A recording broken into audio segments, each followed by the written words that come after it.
सलामुअलैकुम नाजरीन, एक मरतबा फिर रमज़ान स्पेशल शो की 17वीं नशिस्त यानी कि एपिसोड 17 में हम आपका खैर मकदम करते हैं। और फिर आज हमारे इस प्रोग्राम के हर सवाल का मुकम्मल जवाब देने के लिए हम इस वक्त आगा की खिदमत में आ चुके हैं। मुबल्लिग विलायत हुज्जतुल इस्लाम आली जनाब इज़्ज़त माब मौलाना शब्बर हुसैन खान साहब क़िबला की खिदमत में। सबसे पहले आगा हम आपको सलाम पेश करते हैं। और आज एक छोटा सा सवाल है ज़रूर, लेकिन बहुत अहम सवाल है आगा, जो हमारे व्यूवर्स की जानिब से और हमारी जानिब से है। दिखने में बहुत छोटा सा लेकिन बहुत अहम सवाल है कि दिल को नूरानी करने का नुस्खा क्या है। ज़रा आप ये बता दें, दिल को नूरानी करने का नुस्खा आगा ज़रा बता। अऊज़ु बिल्लाहि मिनश शैतानिर रजीम, बिस्मिल्लाहिर रहमानिर रहीम, अल्हम्दुलिल्लाहि रब्बिल आलमीन, अस्सलातु वस्सलाम अला अशरफिल अंबिया वल मुरसलीन व अला अहले बैतिन नबुव्वा व मअदिनिर रसाला। अल्लाह और अहले बैत अलैहिमुस्सलाम की हम्द व सना के बाद आप तमामी हज़रात की खिदमत में सलाम अर्ज़ करते हैं और दुआ गो हैं परवरदिगार की बारगाह में कि परवरदिगार आलम इंसानियत को बिलखुसूस तमाम मोमिन मोमिनात को इस वबा से और इस बीमारी से और जुल्म व तशद्दुद बर्बरियत और सियासत दुनिया से परवरदिगार सबको महफूज रखे और बिलखुसूस हमारे मराजे किराम और उलमाए हक्का को महफूज रखे। उनका साया, उनके साया रहमत में हम सब रहें और उनके उलूम से मुस्तफ़ीद होते रहें। यकीनन छोटा सवाल है लेकिन मोटा है अपने अंदर राज छुपाए हुए है। बहुत ही बेहतरीन सवाल है कि दिल को नूरानी करने का नुस्खा क्या है। देखिए, नुस्खे तो बहुत सारे हैं, लेकिन मैं आपकी खिदमत में चंद नुस्खों पर इक्तफ़ा करूँगा और इंशाअल्लाह नाज़रीन तक ये नुस्खे पहुँचेंगे। और उम्मीद है कि जो हमारे उम्र भाई हैं या जो हमारी बहनें हैं, जो भी देख रहा है इंसान, ज़रूरी नहीं है कि सिर्फ नौजवान ही अपने दिल को नूरानी करें या जवान मर्द या जवान औरतें, अपने सबके लिए ये है। उम्र के किसी भी हिस्से में हो, जो इमामों ने जो नुस्खे बताए हैं दिल को नूरानी करने के लिए, वो सबके लिए बताए हैं और रहती दुनिया तक इमामों के अक़वाल से लोग मुस्तफ़ीद होते रहेंगे और इमाम के बताए हुए, मासूमीन के बताए हुए नुस्खों से लोग फ़ायदा उठाते रहेंगे। आप ये देखिए कि ज़्यादा, चूँकि माह रमज़ान चल रहा है, तो ज़्यादा तिलावत कलाम पाक करने से दिल रोशन होता है, नूरानी होता है। ज़ियारत वारिसा और ज़ियारत अरबईन, ज़ियारत आशूरा, इन तमाम ज़ियारतों की तिलावत करने से इंसान का दिल नूरानी हो जाता है। अभी इंशाअल्लाह हम आएंगे रवायतों की तरफ। और मैंने कहीं ना कहीं एक रवायत में पढ़ा था, जिसको इसका हवाला मुझे याद नहीं है, कि माँ बाप के साथ अच्छा सलूक करने से दिल ज़िंदा रहता है। देखिए, नूरानी होने का मतलब ये है कि दिल ज़िंदा रहे। बेशक आप कहेंगे कि क्या दिल मुर्दा भी होता है? बेशक दिल मुर्दा भी हो जाता है। जब इंसान आलम शऊर में आता है और उस पर शरीयतें वाजिब हो जाती हैं, हर एहकाम वाजिब हो जाते हैं, और उसके बाद कोई मासियत करता है, कोई गुनाह करता है, तो चाहे छोटा हो या बड़ा, दिल पर एक नुक्ता लग जाता है, स्याह नुक्ता। रवायतों में है कि एक काला नुक्ता लग जाता है और जैसे जैसे वो गुनाह करता जाता है वो नुक्ता बढ़ता चला जाता है। एक दिन वो आता है कि जब सारा दिल उस नुक्ते के चपेट में, उस नुक्ते की जद में आ जाता है और दिल जो है वो स्याह हो जाता है। और अगर मुकम्मल दिल स्याह हो गया तो फिर नसीहत का कोई असर नहीं, और माँ बाप की नसीहत का कोई असर नहीं, उलमा की नसीहत का कोई असर नहीं, बुजुर्गान की नसीहत का कोई असर नहीं। फिर उसके दिल में जो भी आएगा वो करता चला जाएगा। फिर हलाल व हराम की तमीज़ भी खो बैठेगा। आप ये देखिए कि ये बात सच है कि बादशाह है दिल, दमाग है वज़ीर। और फरमा रहे हैं आप, दमाग वज़ीर है और बादशाह क्या है? दिल है। जब तक दिल इजाज़त और परमिशन न दे, दिमाग अपनी जानिब से कोई अमल अंजाम नहीं दे सकता। तो इसका मतलब ये है कि इंसान के इरादे को जो पुख्तगी देता है वो दिल है। दमाग वज़ीर है, वज़ीर का काम मशवरा देना है। ये जो दमाग है वज़ीर है, ये दिल को मशवरे देता है, मशवरे देता है। अच्छा, दिल चूँकि अपने जगह पर बादशाह है, इमाम है। मैं एक छोटी सी बात अर्ज़ कर दूँ, याद आ गया। देखिए, हिशाम जो छठे इमाम के शागिर्द हैं, किसी मकाम से गुज़र रहे थे तो एक शख्स से मुलाकात हुई, देखा कि उसको लोग घेरे हुए हैं और उससे अपना सवाल कर रहे हैं, और वो मुनकिर इमाम था। हाँ। मुनकिर इमाम था। और हिशाम ने देखा कि इससे लोग सवाल कर रहे हैं और ये लोगों को जवाब दे रहा है। तो इमाम के शागिर्द जनाब हिशाम ने पूछा उससे, क्या मैं भी कुछ सवाल कर सकता हूँ? तो उसने कहा कि तुम इन जैसे नज़र नहीं आते, तुम यहाँ के बाशिंदे नहीं लगते, कहाँ से आए हो? तो जनाब हिशाम ने कहा, तुझसे इससे क्या मतलब है, मैं सवाल करता हूँ, तू जवाब दे। तो कहता है कि वो आलिम जो जवाब दे रहा था वो कहता है कि ठीक है, करो, सवाल करो। देखिए जनाब हिशाम ने चूंकि इमामत के खिलाफ गुफ्तगू कर रहा था, लोगों को इमाम के खिलाफ वलगला रहा था। अब जनाब हिशाम ने सवाल क्या किया है? जनाब हिशाम फरमाते हैं, कहते हैं कि तेरे पास आँख है? तो उसने कहा हाँ आँख है। कहा इससे क्या काम करता है? तो उसने कहा देखने का काम करता हूँ, इससे मैं देखता हूँ, बसीरत। तो फिर आगे बढ़ते, तेरे पास कान है?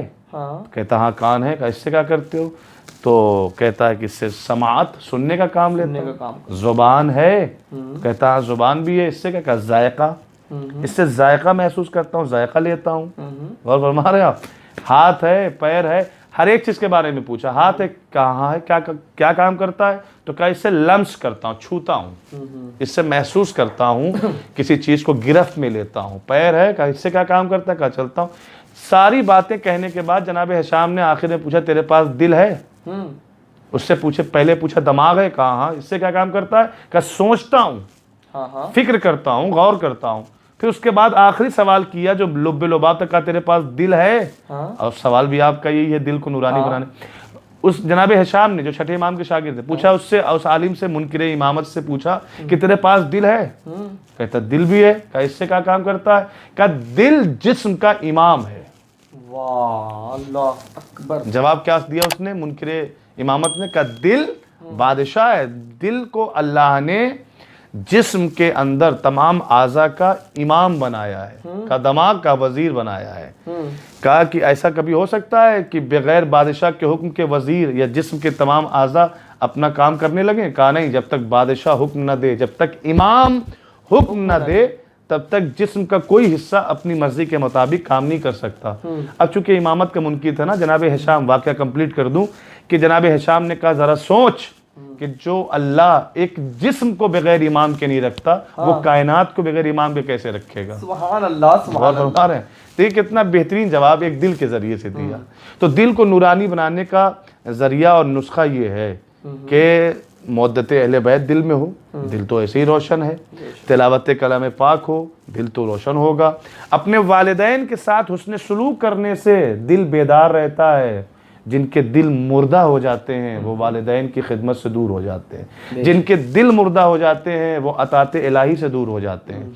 जिनके दिल मुर्दा हो जाते हैं वो तिलावत कलाम पाक से दूर हो जाते हैं। जिनके दिल मुर्दा हो जाते हैं, जिनके कुलूब पर, जिनके दिलों पर शैतानी वसवसों का असर हो जाता है, जैसे कुरान मजीद का आखिरी सूरा है, फरमाता है परवरदिगार की युवस्विसु फी सुदूरिन नास, शैतान का काम क्या है? लोगों के सीनों में, दिल कहाँ होता है? सीने में, उसी मकाम पर वसवसे डालता है। जो शैतानी वसवसे के गिरफ्त में आ जाता है जो दिल, फिर उससे अच्छे बुरे की तमीज नहीं रहती, फिर वो आज़ाद हो जाता है वो उतने देर के लिए जब तक।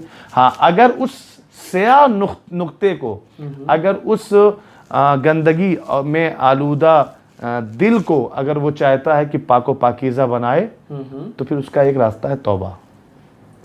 अल्लाह की बारगाह में अकेले में राज़ो नियाज करे, अकेले में जाकर अपनी तमाम तर बदी और मासियत की माफ़ी मांगे और इस नीयत से मांगे, मेरे माबूद तौबा इस नीयत से मांग रहा हूँ कि अब जो मैं काम कर चुका हूँ उसे दोबारा अंजाम नहीं दूंगा। परवरदिगार, तो परवरदिगार उसका दिल क्या करेगा? नूरानी कर देगा। क्या हमारे सामने करबला की मिसाल नहीं है? हमारे सामने करबला की मिसाल है ना। देखिए जिनके दिल रोशन थे, देर ही सही लेकिन इमाम हुसैन की तरफ आए, लेकिन जिनके दिल रोशन नहीं थे, जिनका दिल मुर्दा हो चुका था, वो इमाम की तरफ नहीं आए। लेकिन देखिए जब दिल की रोशन होने की बात ना, मैं एक बात अर्ज करूं कि छठे इमाम का ज़माना था। इमाम का एक नाबीना साहबी था, आँख नहीं थी, जिनका नाम था अबू बसीर। अबू बसीर एक शख्स आया, इमाम से कहता है कि आपका आखिरी बेटा, आपने फरमाया था कल का जो दर्स हो रहा था, आपने फरमाया था कि आपका आखिरी बेटा आएगा जो पर्दे गैब में होगा। तो कहता है मौला आज आप यहाँ हाजिर हैं, हमारी आंखों के सामने हैं, इतना इख्तलाफ है, लोग लड़ रहे हैं, झगड़ रहे हैं, फितना फसाद कर रहे हैं। जब आखिरी ज़माने में आपका बेटा पर्दे गैब में होगा तो उस वक्त का आलम क्या होगा, इख्तलाफ कितना होगा। इमाम ने फरमाया कभी तूने सूरज को देखा है जो बादलों के पीछे चला जाए? कहा देखा है। क्या जब बादलों के पीछे सूरज चला जाता है तो क्या दुनिया वाले उसकी रोशनी से फैज़याब नहीं होते? कहा बेशक होते हैं। क्या ऐसे ही वो पर्दे गैब में रहेगा? पर्दे गैब में ज़रूर रहेगा, लेकिन अपनी हिदायत के चिराग से दुनिया को रोशन किए हुए होगा। उसने कहा मौला इससे आगे की मिसाल मुझे चाहिए। और देखिए दिल की बात आपने की ना, तो दिल पे मुरादा फरमाए। कहा मौला इससे आगे कुछ प्रैक्टिकली, कुछ अमली तौर पर आप मुझे समझाएं। इमाम ने फरमाया कि मेरे साथ चल, मस्जिद चल। मैं मस्जिद के सहन में बैठता हूँ, तू मस्जिद के दरवाजे पर खड़े होकर सबसे पूछ के इमाम कहाँ है। हाँ। इमाम मस्जिद के सहन में बैठ गए, वो दरवाजे पर खड़ा हुआ, हर आने वाले से पूछता इमाम को देखा है? सबने इधर उधर निगाहें की, कहा नहीं इमाम तो दिखाई नहीं देते। सबके पास आंख है लेकिन इमाम को देख नहीं पा रहे हैं। वाह वाह। 1 से लेकर 10-12 अफराद जब हो गए आंख वाले और देख ना पाए, ये कभी इमाम को देखता है, कभी जवाब देने वाले को देखता है। इमाम तो सामने बैठे हुए हैं, ये इमाम को देख क्यों नहीं पा रहा है? जब आंख वालों की फहरिस्त खत्म हो गई तो इमाम का वो नाबीना सहाबी जो आंखों से अंधा था, अपने असे को संभाले हुए मस्जिद की सीढ़ियों को तलाश करता हुआ ऊपर आता गया। इमाम ने फरमाया कि सुन, जहां तूने सबसे सवाल किया इस नाबीना से भी कर ले। उसने कहा आका जब आंख वाले जवाब ना दे पाए तो ये नाबीना शख्स क्या देगा? इमाम ने फरमाया इत्माम हुज्जत के लिए सवाल कर ले। अब देखिए अबू बसीर अंदर आए, आने के बाद उस शख्स ने पूछा अबू बसीर? फरमाया, उन्होंने कहा जी हाँ बता क्या काम है? क्या तूने इमाम को देखा है? अबू बसीर मुस्कुराने लगे और अपना असा उठाया और उसको मारते हुए कहा गुस्ताख, इमाम की मौजूदगी में पूछता है कि इमाम को देखा है? अल्लाहु अकबर, सुभान अल्लाह। इमाम की मौजूदगी में पूछता है कि इमाम कहाँ है? ये देख मेरे सामने इमाम बैठे हुए हैं, आंख तो थी नहीं तो देखा कैसे? अजीज जितने भी लोग देख रहे हैं सब तक एक पैगाम है, खुसूसी पैगाम है। देखिए इमाम को देखने के लिए आंखें हो या ना उससे कोई फर्क नहीं पड़ता, दिल का जिंदा होना जरूरी है। सुभान अल्लाह, सुभान अल्लाह। जिनके दिल जिंदा होंगे, जिनका दिल रोशन होगा, जब इमाम ज़हूर करेंगे तो उन्हें पूछने की जरूरत नहीं पड़ेगी हमारा इमाम कौन है। वाह सुभान अल्लाह। वो अपने इमाम को पहचान लेंगे। आपने देखा? तो चलिए आगे बढ़ते हैं। तो इसका मतलब ये है कि दिल जिनका बेदार था करबला में, देर ही सही लेकिन इमाम की तरफ आए ना, लेकिन जिनके दिल मुर्दा हो गए थे वो सिर्फ देख रहे थे, इमाम की जानिब नहीं आए। अब देखते हैं साहब कि एक हदीस में आपकी खिदमत में अर्ज़ करूं और बात तमाम हो जाएगी। यूँ तो बहुत सारी बातें हैं लेकिन सारी बातों को छोड़ते हुए बस एक हदीस में आपकी खिदमत में पेश करूँगा। अब देखिए साहब कि हमारे और आपके नबी, चलिए देखते हैं कि हदीस में दिल को नूरानी बनाने का नुस्खा क्या है। एक तोहफ़ा होगा अपने नाज़रीन के लिए, इस एमआर प्रोडक्शन की जानिब से एक तोहफ़ा होगा इंशाअल्लाह अपने सुनने वालों के लिए। गौर फरमाइएगा। देखिए सरकार क्या, हज़रत मोहम्मद मुस्तफ़ा सल्लल्लाहु अलैहि व वसल्लम, अल्लाहुम्मा सल्लि अला मोहम्मद व आले मोहम्मद, सरकार फरमाते हैं, किससे फरमाते हैं? गदीर वाले मौला से फरमाते हैं। सुभान अल्लाह। मर्द मैदान कुल्ले ईमान जनाब अमीर मौलाए गदीर से फरमा रहे हैं। जनाब रिसालत मुआब फरमाते हैं कि ए अली, 5 चीज़ें दिल को नूरानी बना देती हैं। 5 चीज़ें दिल को नूरानी बना देती हैं, बेदार कर देती हैं। सबसे पहली चीज़ जनाब रसालत मुआब मौला अली से बयान फरमाने जा रहे हैं। आप देखिए बयान करने वाले का मकाम क्या है? रहमतुल लिल आलमीन। वाह। सुनने जिससे बयान कर रहे हैं उसका मकाम क्या है? अमीरुल मोमिनीन। अल्लाह। बयान करने वाला रहमतुल लिल आलमीन, सुनने वाला कौन है? अमीरुल मोमिनीन। अल्लाहु अकबर। फरमाते 5 चीज़ें, ए अली, ए मेरे भाई, 5 चीज़ें दिल को नूरानी बना देती हैं। पहली चीज़ क्या है?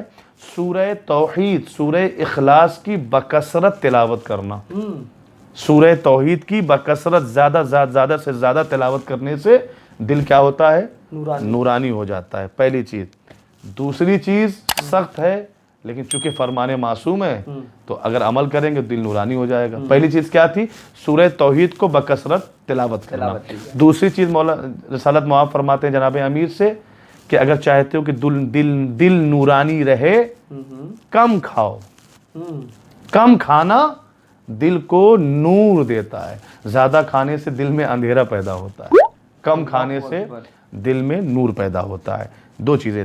तीसरी चीज़ अल्लाह के नबी ने फरमाया, ए अली, ए मेरे भाई, तीसरा वो नुस्खा कि जो दिल को रोशन करता है क्या है?